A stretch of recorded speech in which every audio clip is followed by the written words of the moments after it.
Қырғызстан халықаралық ұлы дала жорығы марафон бәйгесінің жеңімпазы.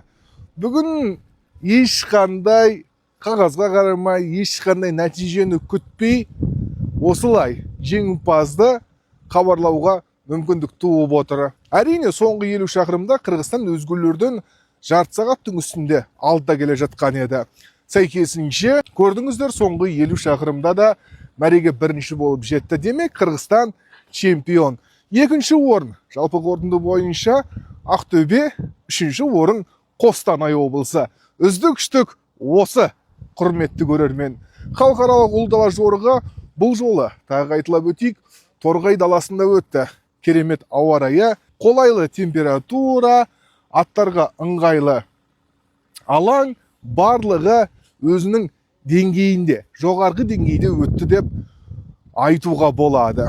Басқа не айтамыз? Торғай жұртына алғыс айтамыз.